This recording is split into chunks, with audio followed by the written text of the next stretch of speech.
Assalamualaikum warahmatullahi wabarakatuh. Berjumpa lagi bersama saya di video tutorial serial metodologi penelitian. Kali ini kita akan mencoba untuk membedah tentang metodologi penelitian, uji instrumen, dan uji asumsi klasik. Adapun yang dibahas untuk saat ini adalah parameter-parameternya saja. Adapun untuk praktik bagaimana mengolah data di dalam SPSS, insya Allah akan ada video tersendiri. Baik, kita akan memulai dari uji instrumen. Di mana uji instrumen ini adalah untuk menguji bagaimana satu instrumen, yaitu kuesioner, apakah instrumen itu adalah handal dan terpercaya. Sekali lagi, uji instrumen ini digunakan apabila saudara membuat angket atau kuesioner. Sedangkan saudara yang mengambil data di mana datanya bersifat sekunder, data sekunder yaitu Anda tidak perlu lagi untuk melakukan pengolahan lebih lanjut, atau apabila secara teknis Anda tidak perlu lagi mengambil data mentahnya di lapangan. Data itu sudah Anda langsung olah, sudah matang. Seperti contohnya data pergerakan saham, data-data keuangan yang menyangkut perbankan biasanya, atau data lain-lain yang disajikan di Badan Pusat Statistik. Itu tidak perlu adanya uji instrumen. Adapun uji instrumen adalah tatkala saudara memang membuat sebuah kuesioner, angket, ya, yang dimana ini biasanya memang di dalam penelitian-penelitian sosial. Adapun uji instrumen yang pertama adalah handal. Handal yaitu diuji dengan teknik uji validasi. Di dalam SPSS ada beberapa model, tetapi yang paling banyak diketahui adalah model uji person product moment. Kemudian adalah uji keajekan atau uji kepercayaan atau uji reliabilitas. Nanti akan kita coba membedah apa itu maksud kehandalan dan keajekan. Ya. Di mana uji reliabilitas atau keajekan itu biasanya digunakan dengan bentuk model Alpha-Cronbach. Nah, ini dia uji validitas yang menggunakan model person product moment. Adapun rumus yang kita akan gunakan adalah ini apabila kita menggunakan manual, yaitu rumus uji produk moment mengkaitkan antara jumlah total variabel X dan jumlah total variabel Y. Kemudian di sini ada kuadrat total dari jumlah variabel X dan total variabel Y dan perkalian dari total jumlah variabel X dan Y. Dengan adanya rumus ini, maka untuk uji validitas, item pertanyaan butir per butir harus dimasukkan bersama dengan total variabelnya. Ya. Nah. Kemudian setelah kita uji di SPSS, kita olah di SPSS, maka muncul output. Setelah muncul output, kita akan menentukan apakah instrumen itu valid atau tidak. Tentu di sini berdasarkan dari butir per butir pertanyaan. Apabila data X, katakanlah kemarin adalah di pemasaran, di bauran pemasaran ada produk, terdapat 5 butir pertanyaan. Kemudian harga 4 butir pertanyaan. Maka dari produk yang 5 butir pertanyaan, itu satu persatu dari butir pertanyaan kita uji. Sehingga boleh jadi dari 5 butir pertanyaan itu ada satu butir yang tidak valid, maka itu yang dibuang. Ya. Kemudian, tatkala kita membandingkan, tatkala kita melihat gitu ya, ada perbandingan instrumennya gitu. Maka bagaimana caranya kita menentukan instrumen itu valid atau tidak? Yang pertama adalah dengan R hitung dan R tabel. Nanti kita akan mencoba untuk membedah dan cara untuk melihat R hitung dan R tabel. Apabila R hitung lebih besar daripada R tabel, maka dikatakan valid. Dan apabila R hitung lebih kecil daripada tabel, maka dikatakan tidak valid. R hitung ini adalah R hitung ini adalah R, atau di sini ada angka output dari SPSS rumusan ini. Angka output dari pengolahan rumusan ini. Jadi rumus produk momen ini, ya tatkala kita masukkan ke SPSS, kita tinggal seperti sebagaimana kalkulator ya. Kita tinggal klik muncul output. Sedangkan R tabel itu yang akan kita tentukan. Biasanya di situ memang ada pentabelan. Tabel ini sudah data yang tidak bisa dirubah. Kita bisa mencarinya menggunakan R tabel yang disediakan di buku-buku statistik, maupun kita juga bisa mencarinya di Excel. Karena Excel sudah menyediakan R tabel. Kemudian membandingkan 6.2tile dengan 0,05. Ya, 0,05 ini seakan angka keramat yang sering digunakan sebagai signifikansi. Apabila signifikansi kurang dari 0,05 dan bernilai positif, itulah yang disebut valid. Apabila nilai signifikansi kurang dari 0,05 tetapi nilainya adalah negatif, maka dikatakan tidak valid. Apabila signifikansi lebih daripada 0,05, baik itu positif maupun negatif, dinyatakan tidak valid. Nah, maka kita akan melihat, kalau kita melihat untuk R tabel dan R hitung, untuk membandingkan R hitung dan R tabel. Terlebih dahulu, cara untuk menentukan R tabel. Walaupun R tabel ini sudah disediakan, tapi kita menentukan juga. Adalah dengan melihat atau menentukan DF-nya. DF ini adalah derajat bebas. Derajat bebas yaitu sebuah pernyataan ya, atau angka ya, yang dimana kita akan melihat derajat bebas ini untuk menentukan tabel, R tabel itu sendiri. Tapi sebelum menentukan R tabel, kita akan menentukan T tabel.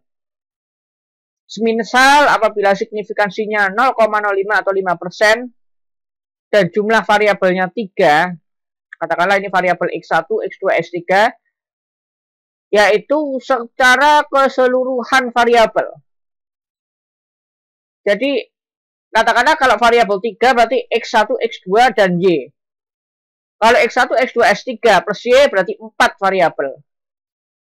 Kemudian kalau bauran pemasangan digunakan semua, katakanlah X-nya sampai 4, X1, X2, X3, X4 plus Y, kepuasan konsumennya Y, maka terdiri dari 5 variabel. Ya. Yaitu variabel 3 terdiri dari 2 variabel independen, dua variabel bebas atau variabel independen dan 1 variabel dependen. Maka kalau kita melihat untuk DF sama dengan N-K. Ya. Perhatikan ini N-K. DF ini sangat penting untuk digunakan mencari F tabel, baik di Excel maupun di tabel. Nah, tatkala kita melihat N itu adalah jumlah data. Jumlah data ini adalah jumlah responden. Kalau saudara respondennya 100, maka 100 N-nya. Kalau respondennya adalah 75, maka 75. Kalau respondennya adalah 83, maka ambil 83. Kalau respondennya adalah 120, maka ambil 120 dan sebagainya. Maka ini K, jumlah variabel K ini adalah jumlah variabel total. Yang tadi kita sudah bahas bahwasanya variabelnya adalah 3, terdiri dari 2 variabel independen dan 1 variabel dependen. Ya. Kalau misalkan tadi adalah variabelnya 5, berarti X-nya 4, Y-nya 1.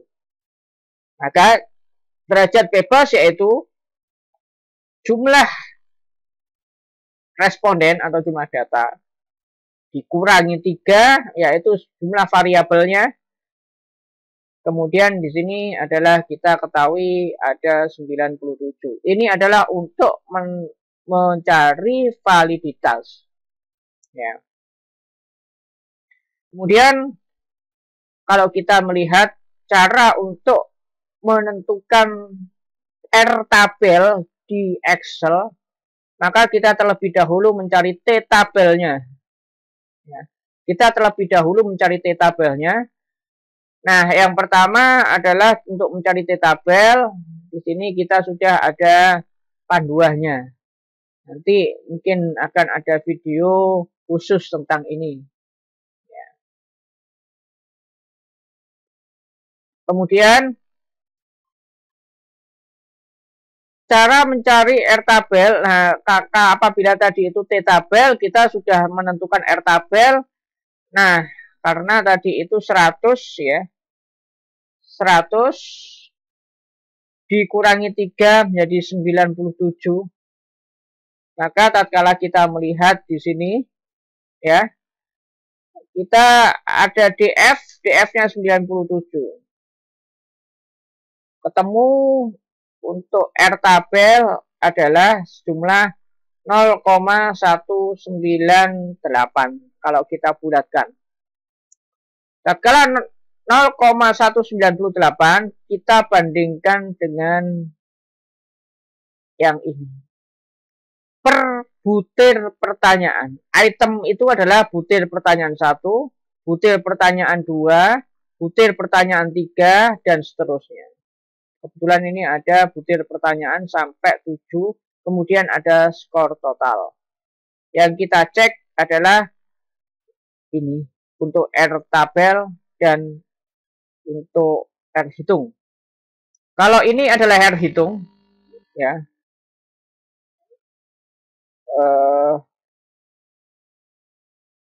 Kalau ini adalah R hitung,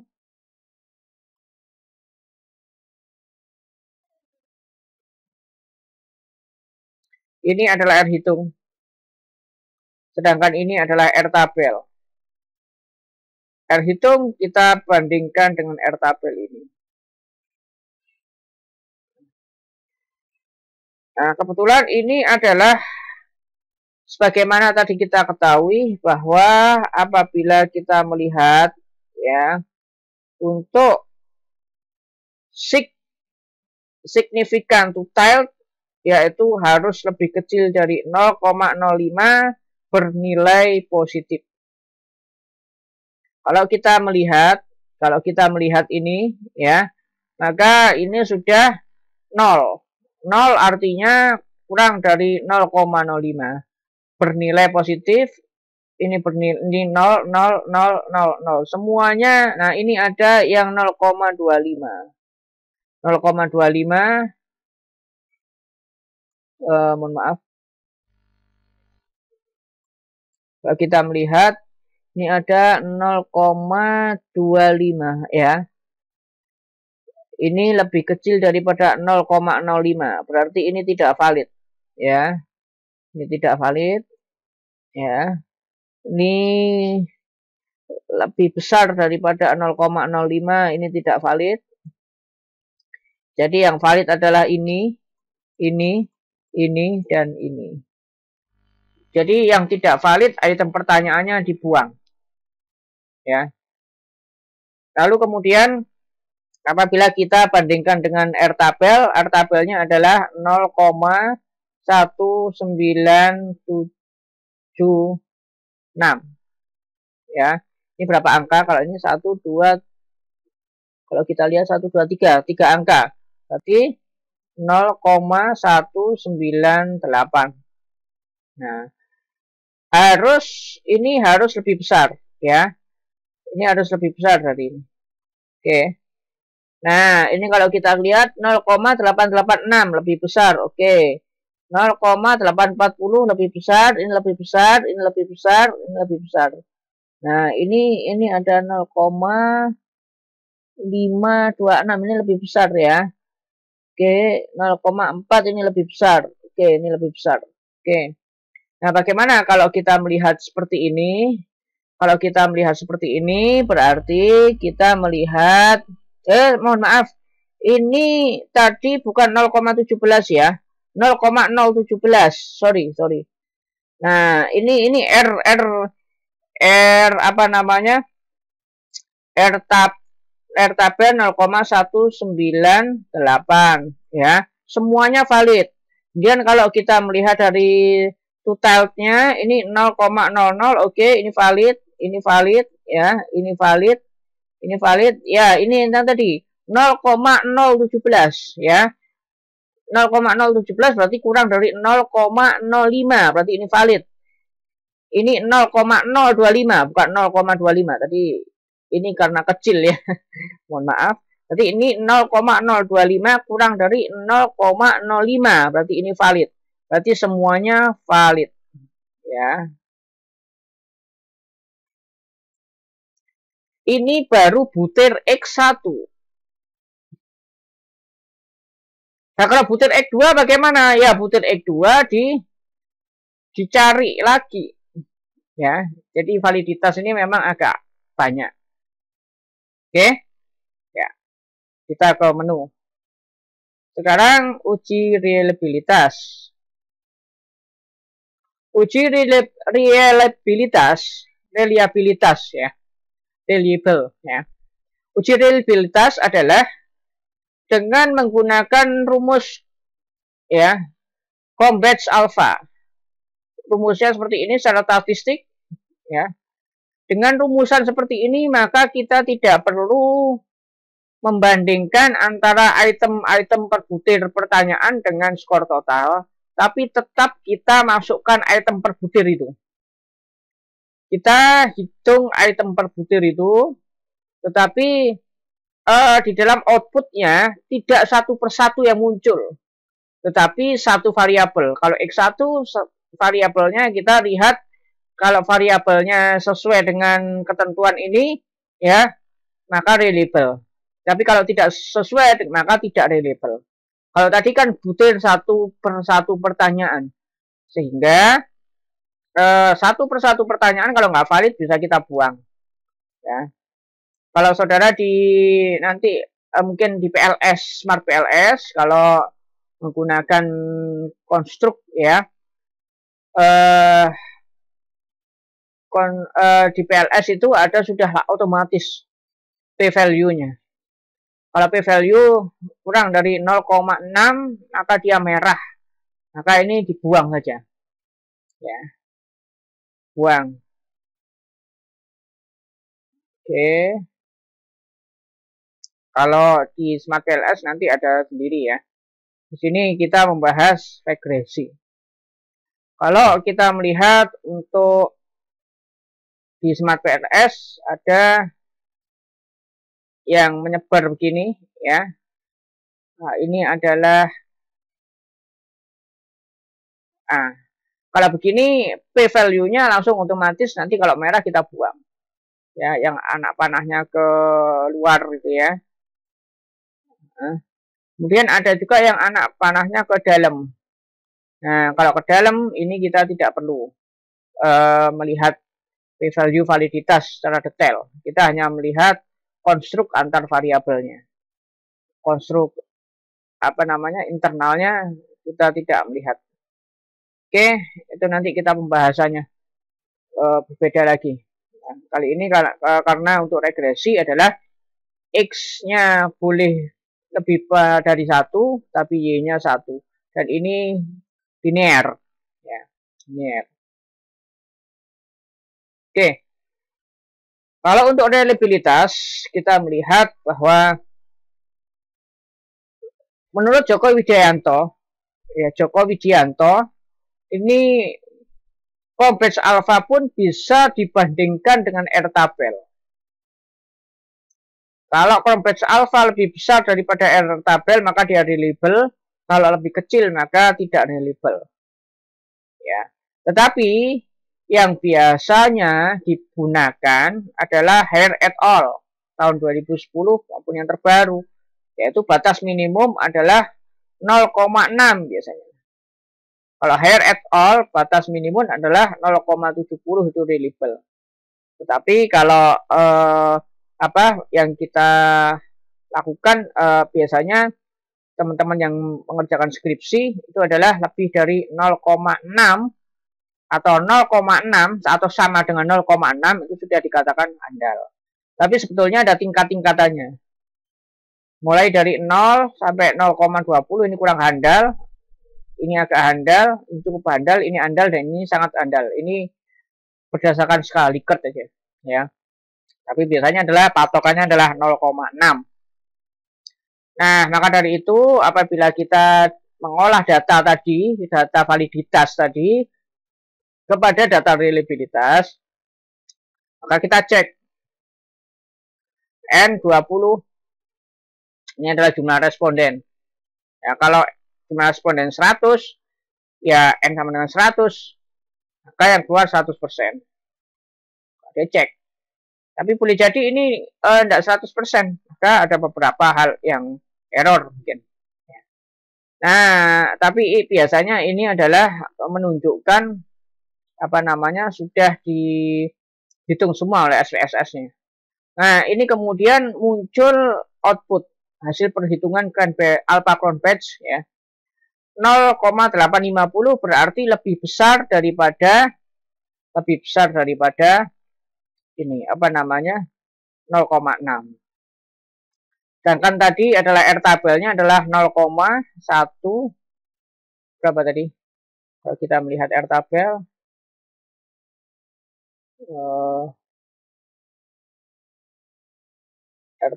tadi nah 0,96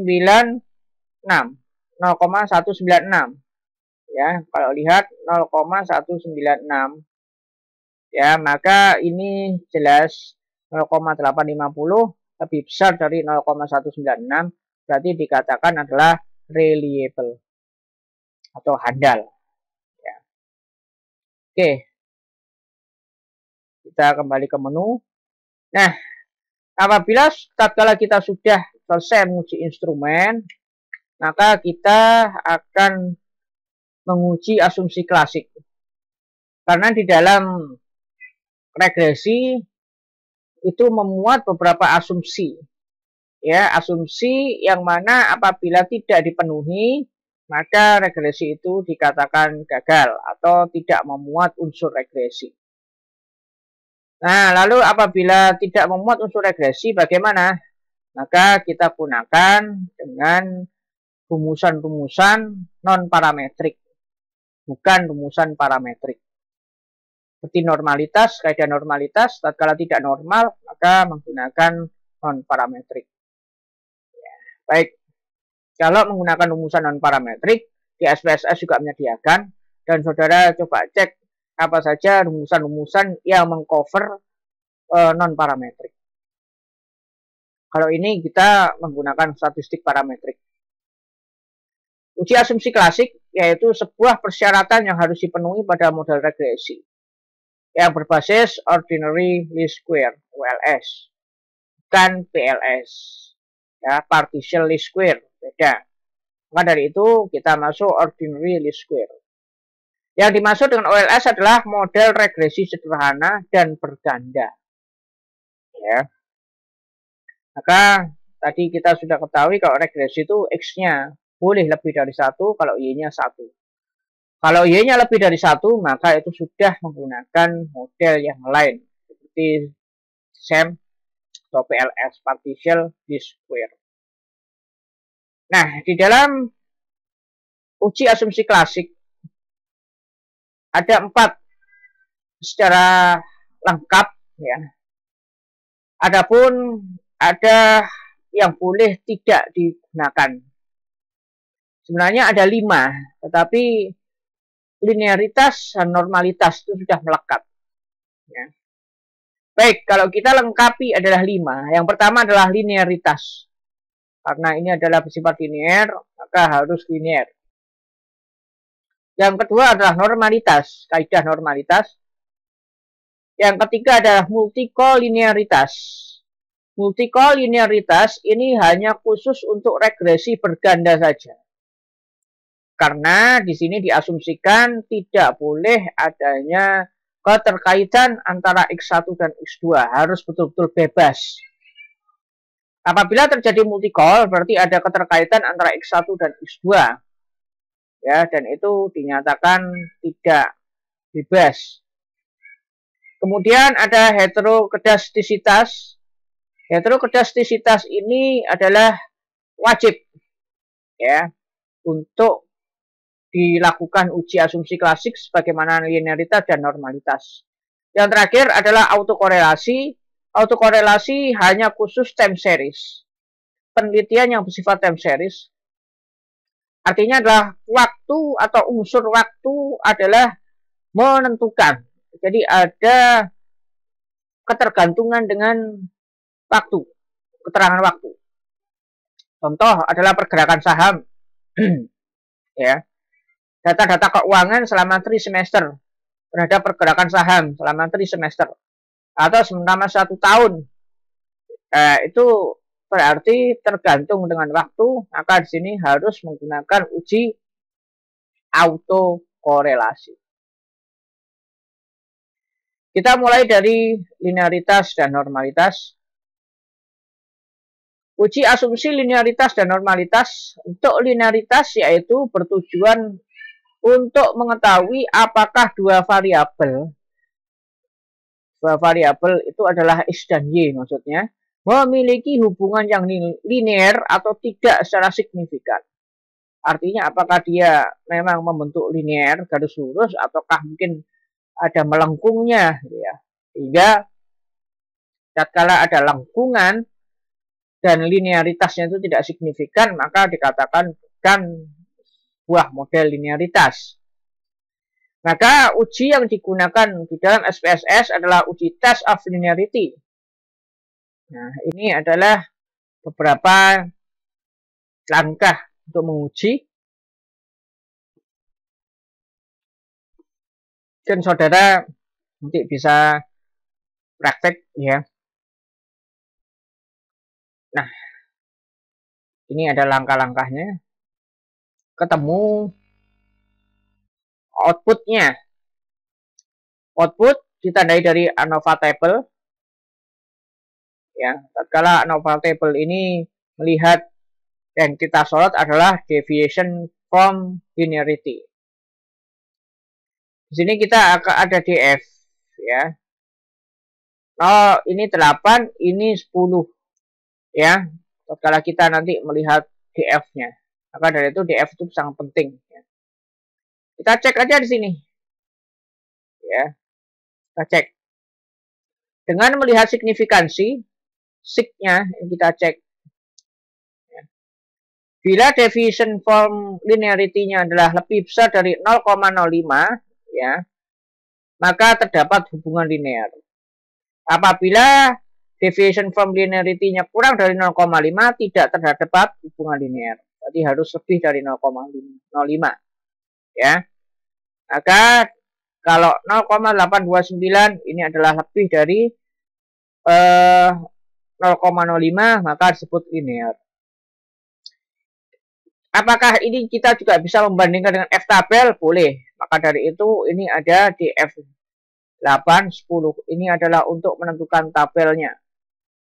Ya. Ini ke-8 dan 10. Itu nanti ada tabelnya, kita bandingkan dengan F. Pertanyaannya, apabila kita sudah menggunakan signifikansi, Apakah kita harus mencocokkan tabel? Jawabannya adalah tidak perlu, salah satu saja. Seperti tadi validitas salah satu. Kalau asymptote dengan 0,05 itu sudah cukup mewakili. Sehingga saudara tidak perlu lagi untuk mencari R tabel dan R hitung. Ya, salah satu saja, diambil aja yang simple. Ya, kecuali kalau memang saudara ingin membuktikan benar-benar sama enggak sih? Tapi kalau penelitian membuang-buang waktu. Ya, nah ini misalkan tentukan tabel F, misal signifikansi 0,05, DF-nya itu 8 sama 10 ya. Dihasilkan tabel 3,072. Ini kita melihat tabel atau dengan mencarinya di Excel. Ya. Kalau di dalam F-nya adalah 0,502, maka F hitung harus lebih kecil dari F tabel. Kalau F hitung lebih besar daripada F tabel, maka tidak terdapat hubungan linearitas. Hati-hati terbalik dengan yang namanya validitas tadi. Kalau validitas F hitung lebih besar dari F tabel. Kalau ini F hitung harus lebih kecil dari F tabel, khusus linearitas. Nah, kalau ini adalah 0,502, maka di sini F tabelnya 3,072, maka 0,502 lebih kecil dari 3,072, maka ini sudah memenuhi syarat linearitas. Kemudian normalitas, ya.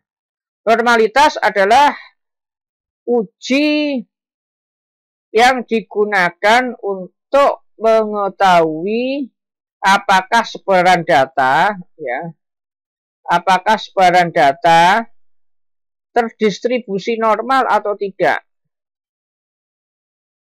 Nah, ini bisa menggunakan scatter plot, tetapi ada kekurangannya scatter plot ini, ya. Dan juga bisa menggunakan output berupa angka. Kalau kita menggunakan scatter plot, maka inilah tahap-tahapnya. Silakan saudara cek sendiri. Nah, kalau kita melihat kaidah scatter plot, titik-titik harus mengikuti garis lurus tebal. Ini adalah scatter plot contoh, bukan data olah tadi. Nah, kita ada data olah ya. Nah, ini datanya. Nah, ini datanya. Kemudian kita cek. Kalau kita lihat, ini adalah contoh. Titik-titik harus mengikuti garis lurus tebal. Namun hasilnya ini coba cek, lihat.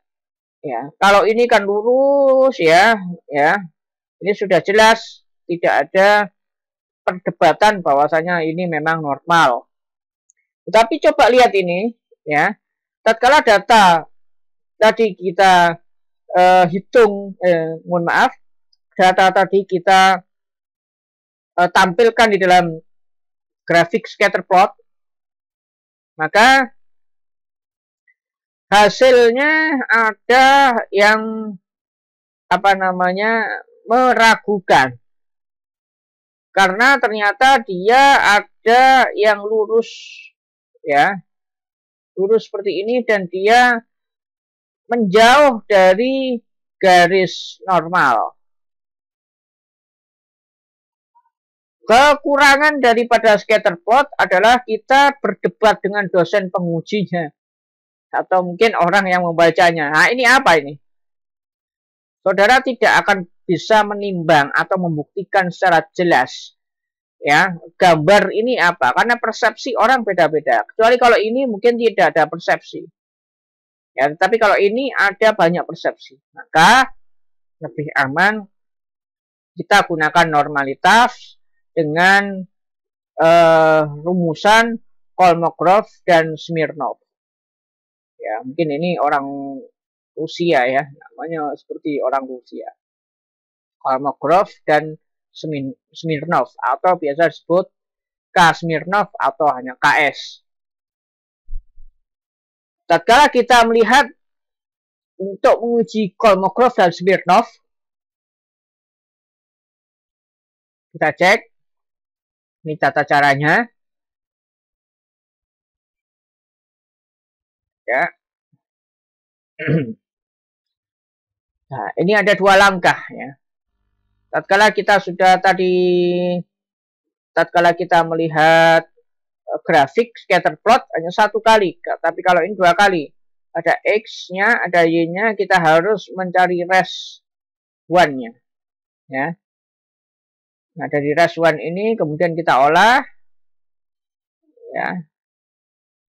Nah, muncul asin seek to tell, di mana menurut Kolmogorov dan Smirnov, bila asin.seek.toTel lebih dari 0,05 maka data terdistribusi normal, dan apabila kurang dari itu data tidak terdistribusi normal. Kalau tidak terdistribusi normal bagaimana? Ya berarti pindah ke non-parametrik. Tetapi sebelum pindah ke non-parametrik ada beberapa tips untuk bisa melihat data ya, menormalisasi data ya. Untuk bisa menormalisasi data, maka data yang digunakan adalah data biasanya dengan menggunakan inverse dan sebagainya, SQRT ya. Kalau dalam rumusannya SQRT ya atau inverse itu dalam, tapi kita nggak bahas di sini ya.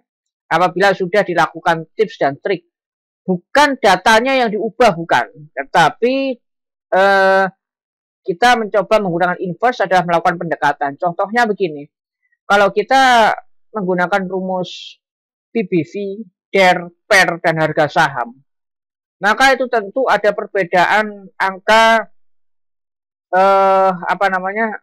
skala di situ ya, angka skala. Karena di sini harga saham mungkin ribuan atau bahkan bisa 10.000 ya kalau kita lotkan. Tapi kalau misalkan satu lembar, bukan satu lot ya. Kalau satu lot kan 100 lembar. Katakanlah satu lembarnya itu katakanlah 5.000 katakanlah, maka di situ ada pergerakan ya, bisa ratusan, bisa ribuan. Sedangkan ada yang per ya, itu angkanya kecil. Maka dari itu di dalam statistika untuk menyampaikan angka ini harus menggunakan sebuah inverse untuk penyamaan. Oke.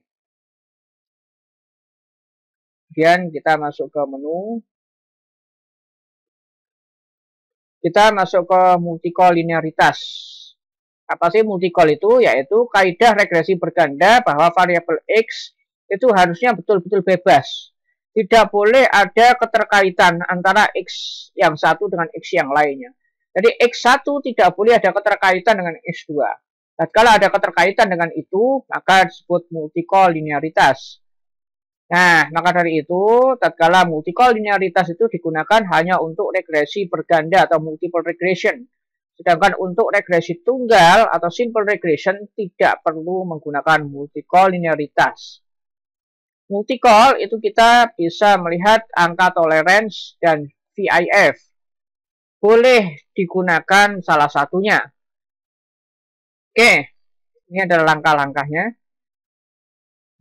Dari data kepada cara cek. Nah, kalau kita melihat tolerance and VIF. Nah, untuk ketentuan khusus untuk nilai tolerance adalah lebih dari 0,10 itu adalah bebas multikol. Jadi tidak terjadi multikol. Jadi X1 betul-betul terpisah, betul-betul bebas, tidak ada ikatan dengan X yang lainnya. Apabila kurang dari 0,1 maka terjadi multikol. Berbeda dengan VIF, VIF harus kurang dari 10. Apabila lebih dari 10 maka terjadi multikol.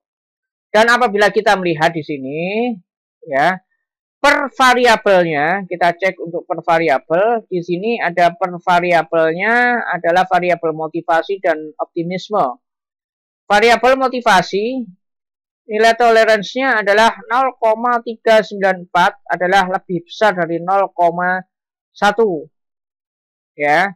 Dan VIF-nya adalah 2,5. 2,54 yang artinya ini kurang dari 10. Pasti kalau ini sudah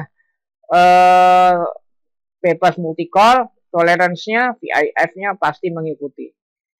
Ya, tidak mungkin ini apa namanya? Ini lebih dari 0,1, ini lebih dari 10, enggak, ya.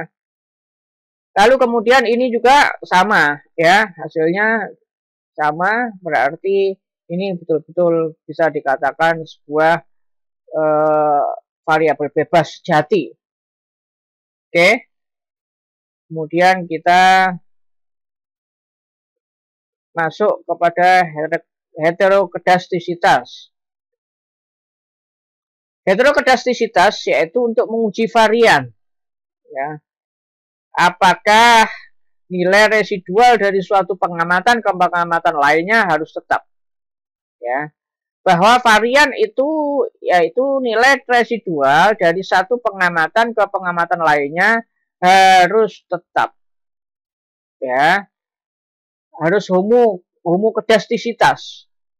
Apabila terjadi perubahan varian, ya, dari nilai residualnya terhadap pengamatannya, kalau misalkan saudara di tas statistik, saudara akan diajarkan apa itu varian, ya. Nah, kalau misalkan saudara apa namanya variannya itu ternyata apa nilai residualnya itu ternyata berubah, ya. Apabila terjadi perubahan jadi berubah-ubah varian, maka terjadi heterokedastisitas. Di varian nggak boleh berubah. Ya, katakanlah motivasi ya motivasi, minat ya minat, ya. Nggak boleh motivasi dan minat nanti berubahnya ke yang lain, jadi variannya beda gitu. Maka terjadi hetero. Maka ini kita uji. Nah, kalau kita sudah melihat uji hetero itu juga kita bisa menggunakan scatter plot, ya. Tapi sekali lagi kalau scatter plot ini juga akan ambigu. Coba ini ketentuan scatter plot dan hetero. Memang mudah kalau dengan menggunakan scatter plot di dalam pengoperasian SPSS, tetapi bisa terjadi perdebatan. Titik-titik menyebar di atas dan di bawah atau sekitar garis nol. Garis nol itu mana sih? Ini garis nol. Lurus, ya. Ini adalah garis nol. Oke, sorry kalau saya agak bergelombang. Oke, ini ya garis nolnya. Maka ini menyebar. Ini terlihat, ya. Menyebar di atas dan di bawah, ya. Ini ada, ya, menyebar. Ini ada menyebar, ya kan? Oke. Terus kemudian titik-titik tidak berkumpul di atas atau di bawah garis nol saja. Nah, ini tidak ada perkumpulan nih, ya kan? Terus kemudian persebaran titik-titik tidak membentuk pola bergelombang, lebar, nyempit, lebar. Artinya untuk bergelombang itu adalah seperti ini. Ya.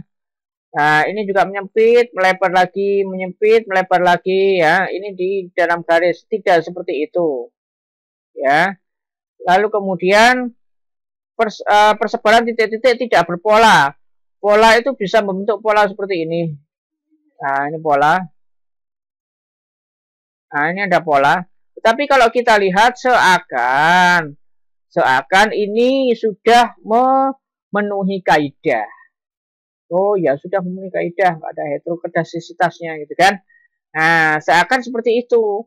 Tetapi bagaimana untuk membuktikannya? Maka di sini ada uji Gleiser. Uji Gleiser itu adalah outputnya berupa angka yang tertimbang. Kalau tadi berupa scatter plot tidak tertimbang, bisa menimbulkan perdebatan. Kalau Gleiser berupa angka sudah tertimbang. Nah, ini adalah tata caranya untuk uji Gleiser.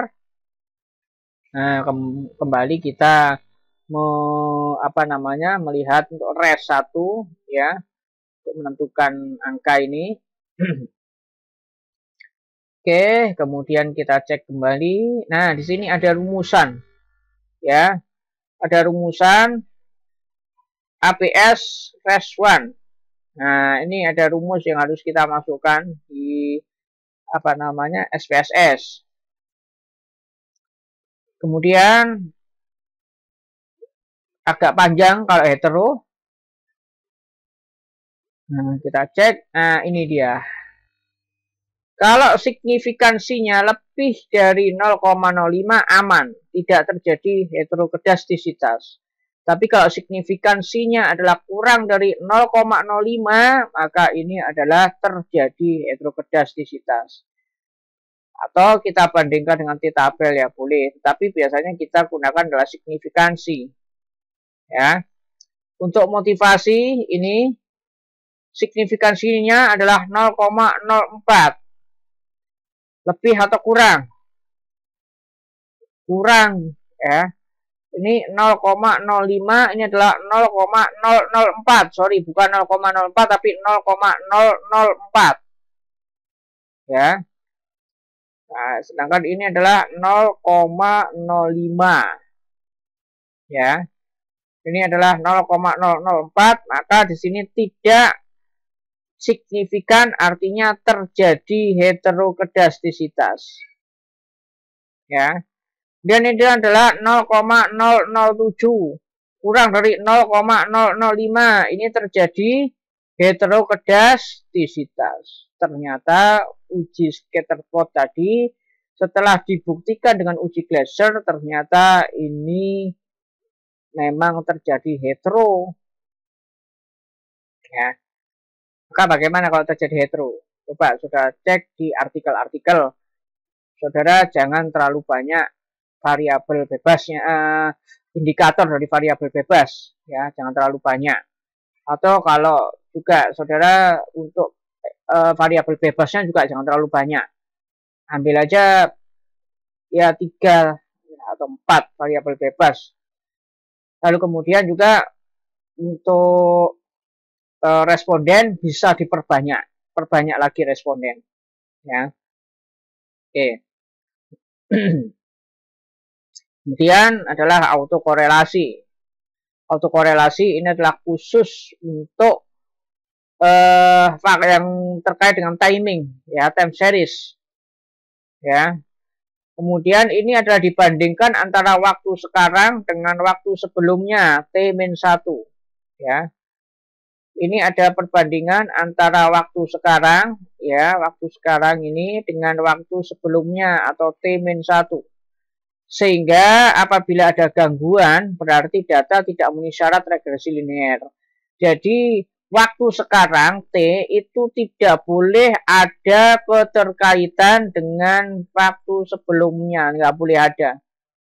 Ya. Kalau ada keterkaitan antara waktu sekarang dengan waktu sebelumnya, maka terjadi autokorelasi. Maka dari itu, kita uji apakah memang betul-betul ini waktu ini independen. Ini sekali lagi, ini data time series, data keuangan. Ya. Kita melihat adanya EPS, PBV, DER, HS. Ya. Kita cek.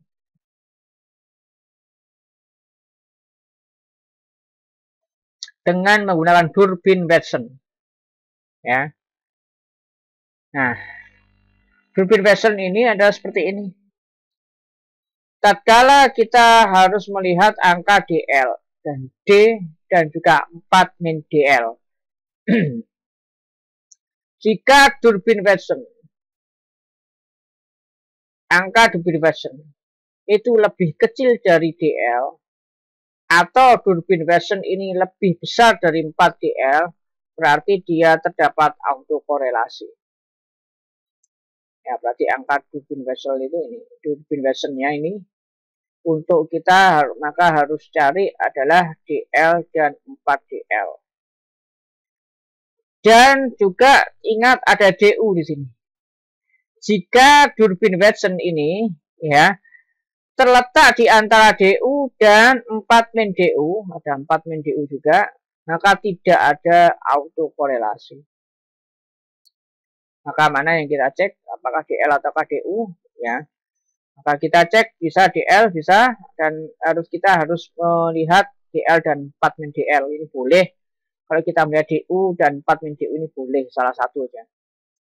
Atau, tapi kalau untuk lebih amannya kita cek keduanya, karena ada yang ketiga, jika Durbin-Watson ini terletak di antara DL dan DU, atau Durbin-Watson ini terletak di antara 4DU dan 4DL, nah ini di antara keduanya ini 4 min DU, 4 min DL.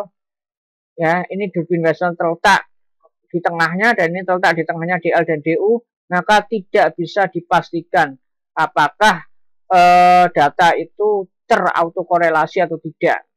Maka kita harus mencari DL dan DU-nya dulu, baru nanti kita akan mencari untuk 4 min DL dan 4 min DU. Ya. Oke, kalau kita melihat cara mencari DU dan DL dalam signifikansi 5%. Ini kita yang menentukan. Ada signifikansi 1%, berarti 0,01. Kalau biasanya yang digunakan 0,05. Ya, itu tidak terlalu besar dan tidak terlalu kecil. Kalau 0,01 itu berarti tingkat signifikansinya sangat tinggi sekali. Lihat variabel independen K, variabel independennya ya, dan jumlah N-nya.